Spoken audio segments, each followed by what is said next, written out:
어, 오늘 이 시간은 웨슬레의 칭의론 혹은 다른 말로 의인론에 대해서 공부하도록 하겠습니다. 1. 서론. 웨슬레 신학의 중심은 뭘까요? 성결과 완전 교리일까요?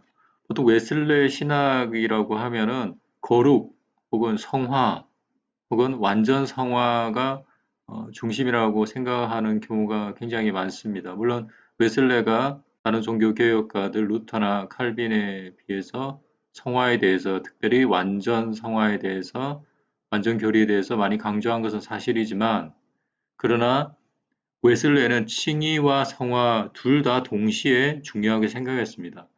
루터와 칼빈, 특별히 루터는 칭의에 대해서 굉장히 강조를 했고 성화에 대해서는 그 강조성이 좀 떨어집니다. 그것을 보완하기 위해서 칼빈이 이제 나타났는데 칼빈은 칭의를 강조할 뿐만 아니라 성화도 강조했는데 둘 다 조화시키려는 노력을 했었습니다. 그에 비해서 웨슬레는 좀 더 이들보다 좀 더 균형을 잡았고 좀 더 둘 다 칭의와 성화를 동시에 중요시하는 그런 주장들을 했었습니다. 그래서 웨슬레 구원론에서 칭의란 성화와 함께 두 개의 기둥과 같습니다. 어느 하나도 빼놓을 수가 없다는 말이죠. 루터, 루터에게서 칭의는 구원의 전체 내용을 함축했다고 볼 수 있습니다. 무슨 말이냐 하면 의롭게 된다. 칭의 자체, 최초의 구원에서의 최초 칭의를 거의 구원의 전체 칭의로 보았다는 점입니다. 그래서 루터를 신봉하는 루터란들은 믿음에 대해서 굉장히 오직 믿음으로 굉장히 강조를 하고 행위가 따르지 않는 믿음에 대해서도 용인하는 경향이 굉장히 많습니다. 그래서 어, 한쪽으로 치우쳐져 있는 그런 경향을 가지고 있습니다. 반면에 웨슬레는 통화는 하나의 구원에 있어서 과정이다. 한 번에 이루어지는 것이 아니라 처음 구원의 시초부터 마지막까지 하나의 과정이고 이 과정에서 중생을 포함하는 칭의는 근본적이며 기본적인 단계로서 중요하다고 보았습니다. 즉 칭의란 웨슬렉에서 칭의는 구원의 전 과정, 즉 성화라는 전 과정에 있어서 기본적이고 근본적인 단계로서 중요하다고 본 것입니다. 그래서 웨슬레의 칭의 사상은 근본적으로 루터나 칼빈 등 종교 개혁자들의 주장과 일치하지 않은 그 내용이나 방법에 있어서 현격한 차이가 있습니다. 그 차이에 대해서 알아보도록 하겠습니다. 이 웨슬레의 칭의 의인 사상 A. 올더스게이트 체험을 전후한 의인관의 변화 올더스게이트 체험이라는 것은 1738년 5월 24일 날 웨슬레가 올더스게이트에서 집회 참석하게 됩니다. 모라비안 집회였는데 거기서 참된 믿음으로 처음으로 믿음으로 말미암은 칭의, 의인에 대해서 참뜻을 배우게 됩니다. 그러면 지금은 당연하게 우리 기독교대에서 믿음으로 말미암는 칭의에 대해서 알고 있지만 그때 당시 웨슬레는 왜 이것을 처음 배웠다고 설명하고 있을까요? 왜냐하면 그 사건 이전까지 웨슬레의 사상은 행위 구원론에 가까웠습니다. 이게 뭐냐? 인간은 도덕적인 성과 하나님께 대한 절대적 복종, 그리고 하나님의 법도를 지킴으로써만 구원을 받는다고 믿고 있었습니다. 일종의 율법주의 구원관이었습니다. 행위 구원관. 그래서 자신의 힘으로 의롭다함을 받으려는 노력과 그 노력의 도덕적 영적 결과로 하나님의 구원을 얻으려고 노력했습니다. 즉 자신이 열심히 노력해서 하나님께 인정받는 단계와 수준이 될 때 하나님께서 그에게 구원을 주실 수 있다는 그런 사상입니다. 이것은 18세기 초 영국 국교회의 신학과 그 영향을 받은 그의 부모의 의인관에서 칭의관에서 나왔습니다. 그때 당시 웨슬레는 영국 국교회 소속이었고 그의 부모 또한 그랬습니다. 그래서 그때 당시에 영국 국교회 신학은 행위 구원론에 가까웠다는 얘기입니다. 근데 어떻게 해서 웨슬레의 오래된 행위 구원론이 무너지게 됐을까요?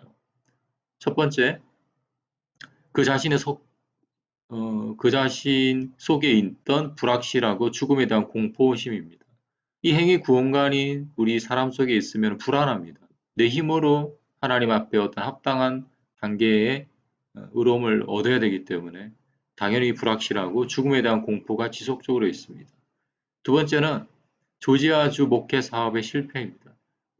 영국 사람이었지만 미국의 조지아주에서 선교사로 활동했는데 그곳에서 그 선교사에게 실패했습니다.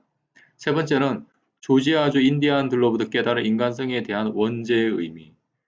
자신이 인디안들에 대해서 사역을 했지만 그는 사역에 실패했었고 그 인디안들로부터 인간성에 대한 원죄의 의미에 대해서 처절하게 깨닫게 되었습니다. 네 번째는 이것이 중요한데 모라비안 교도들, 특히 피터 벨러 목사의 영향으로 믿음으로 어렵다함을 얻는 신앙의 도리를 깨닫게 되었습니다. 그 모라비안 교도들은 일종의 루터 신봉자들인데 루터란이라고 합니다.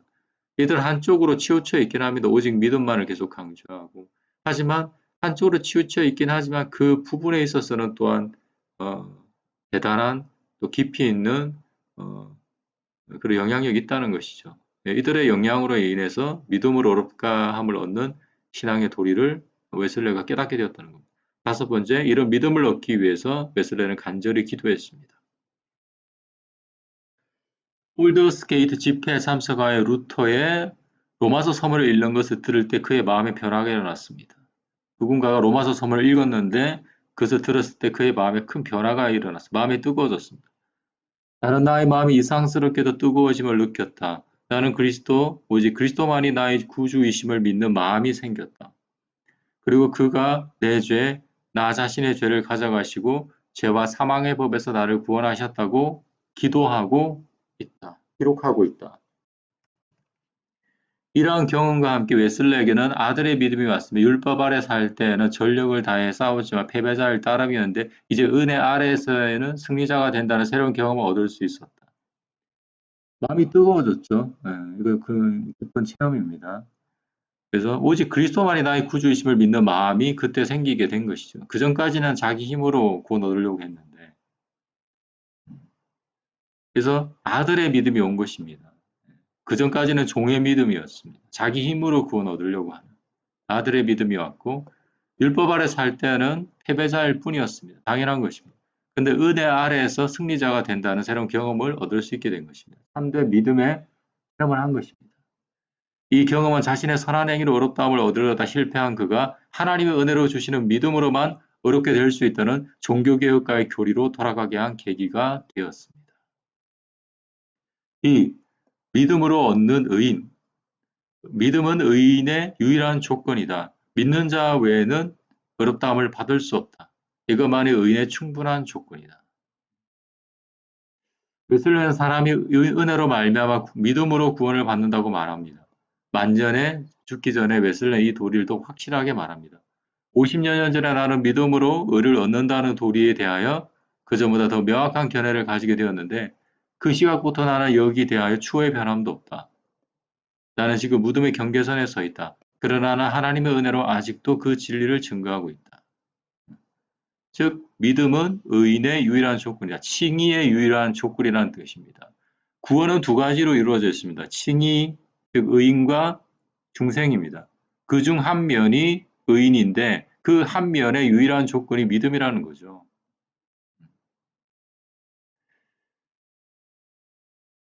그러면 웨슬레가 말하는 의는 무슨 뜻인가? 이는 한마디로 죄의 용서이며 하나님 아버지가 아들 예수의 피로 인해 죄를 사하시며 자기의 의로우심을 나타내시는 일이다.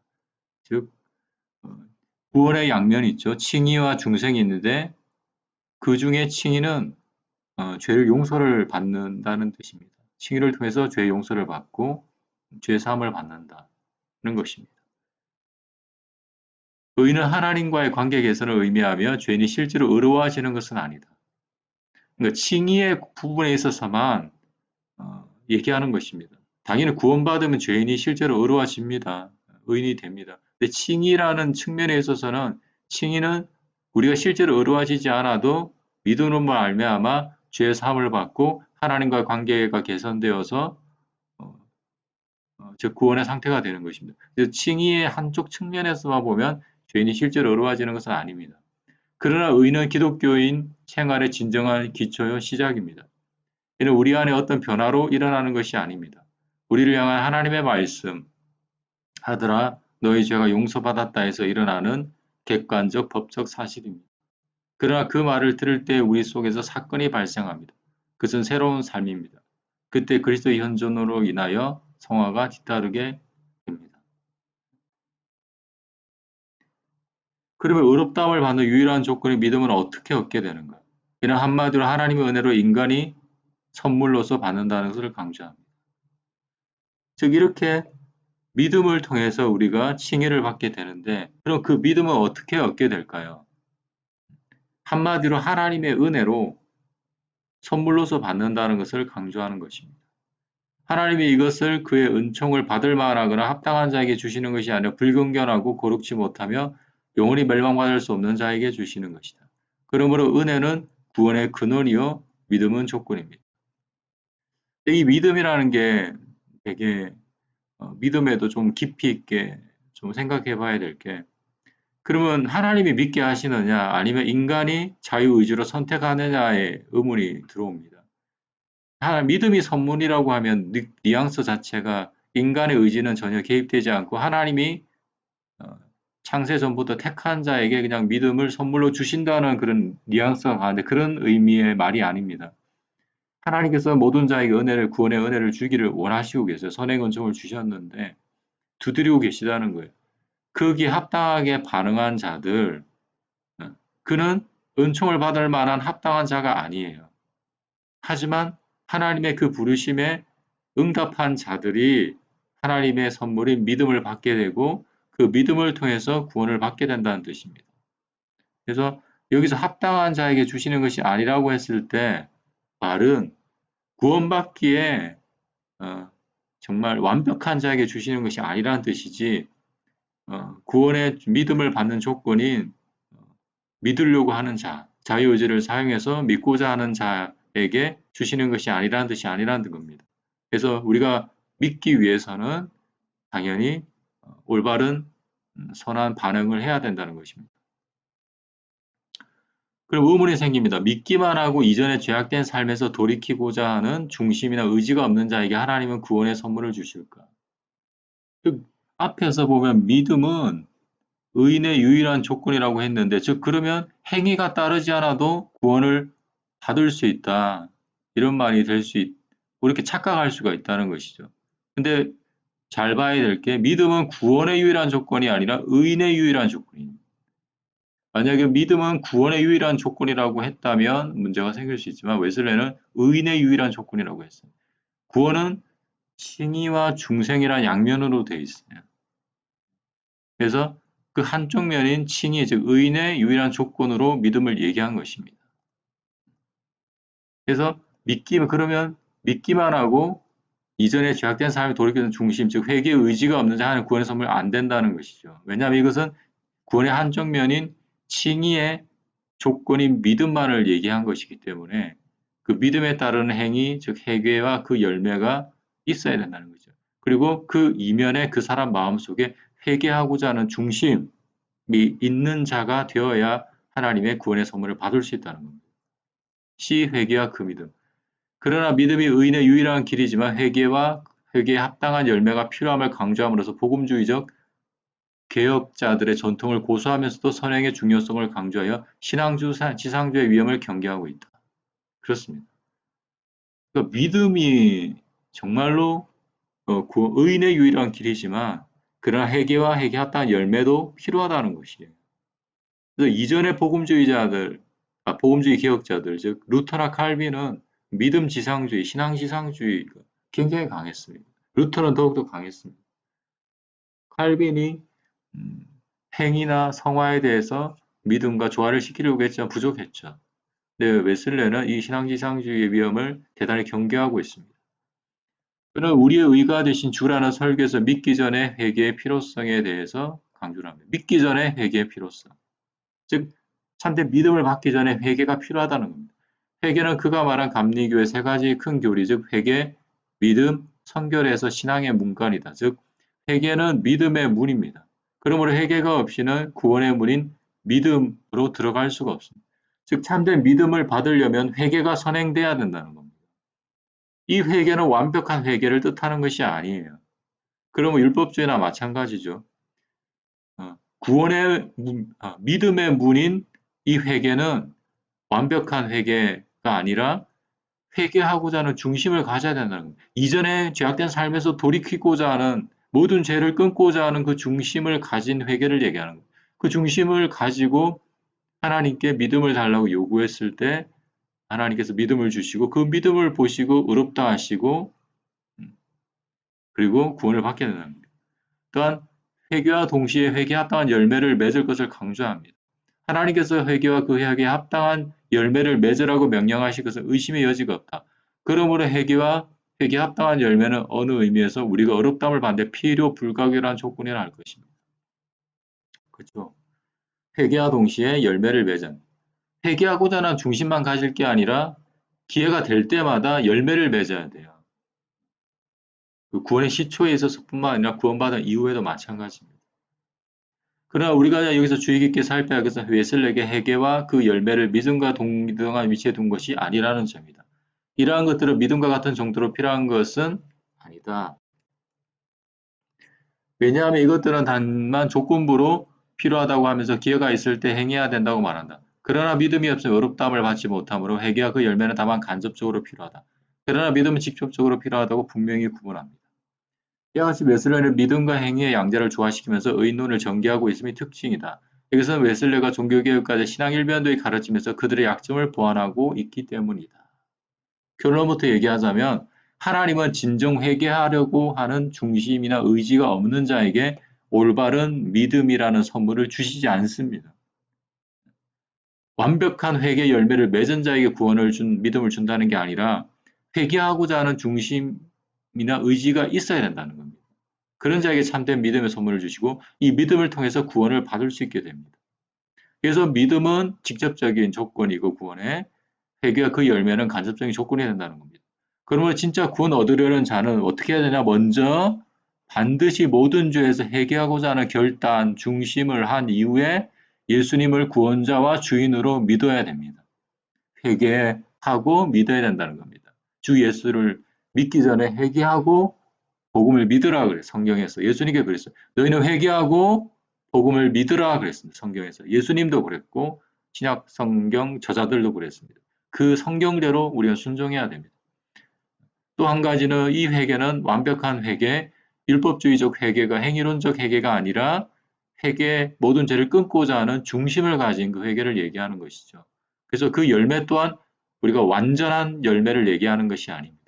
회개하고자 하는 중심을 가진 자에게 하나님께서 참된 믿음의 선물을 주신다는 겁니다. 그래서 우리가 회개와 믿음이 구원의 조건이 된다는 사실을 잊어서는 안 될 것입니다.